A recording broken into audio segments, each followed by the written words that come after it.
Hello students, स्वागत है आपका क्लास में। और यहाँ पर मैं लेके आई हूँ एमपी टेट वर्ग 3 चयन परीक्षा में पूछा हुआ एक बहुत बेहतरीन सा क्वेश्चन। देखिए बेटा क्या पूछ रहा है question. Cork cells are impervious to water and gases due to the presence of, मतलब जो कार्क की कोशिकाएं होती हैं किसकी उपस्थिति के कारण जल और गैसों के लिए अभेद्य होती है। मतलब हमारा क्वेश्चन सिंपली पूछ रहा है कि जो कार्क कोशिकाएं होती हैं उनमें ऐसा कौन सा पदार्थ प्रेजेंट होता है जो उनको वाटर प्रूफ और गैस प्रूफ बना देता है।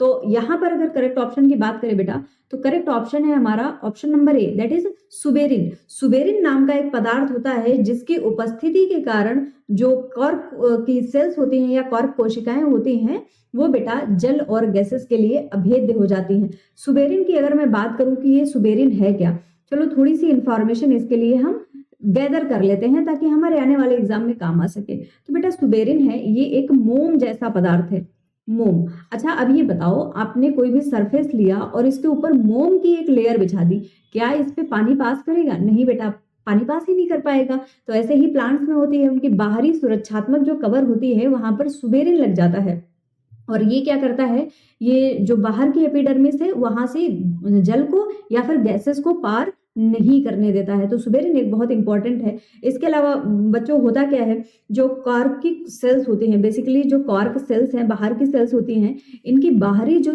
परत होती है, बाहरी परत पे ये सुबेरिन ऐसे कुछ इस तरीके से डिपॉजिट हो जाता है, इसका जमाव हो जाता है। अब जब सेल्स के चारों तरफ, कोशिकाओं के चारों तरफ ये उपस्थित होगा तो क्या यहाँ से जल या गैस जा पाएगा? नहीं, यहाँ से जल या गैस का ट्रांसफर नहीं हो पाता है। तो इसीलिए हमारा जो सुबेरिन है ये एक वाटरप्रूफ बनाने का काम करता है, सेल्स को वाटरप्रूफ बनाने का काम करता है। चलिए एक नजर डाल लेते हैं बाकी सारे ऑप्शंस पे। जैसे कि पूछा गया है पेक्टिन के बारे में।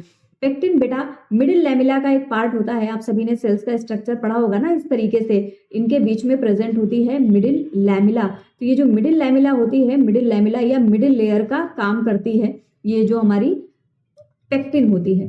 जो पेक्टिन है ये क्या करेगा, ये एक ग्लू की तरह, गोंद की तरह काम कर रही होगी दो सेल्स के बीच में। ये क्या करती है, ये ऐसी नहीं होती है कि जल या गैसेस को आर पार जाने से रोक ले, मतलब मिडिल लैमिला में दो सेल्स को जोड़ने का ये काम कर रही होगी। सेलुलोज की बात करें तो जो भी प्लांट की सेल होती है सारे सेल्स पे बेटा सेल वॉल प्रेजेंट होती है। और ये जो सेल वॉल है, जो बाहरी कोशिका भित्ति है, ये बेटा सेलुलोज की ही बनी हुई होती है। लेकिन ये ऐसी नहीं होती है कि गैस और जल के लिए अभेद्य हो। सारी की सारी लगभग सभी पादप कोशिकाओं में सेलुलोज तो प्रेजेंट होता ही होता है, क्योंकि कोशिका की जो दीवारें होती हैं उनका ये मुख्य घटक है। तो सेलुलोज प्रेजेंट जरूर होगा लेकिन ये अभेद्य नहीं होता पानी के लिए पूरी तरीके से। नेक्स्ट है लिग्निन।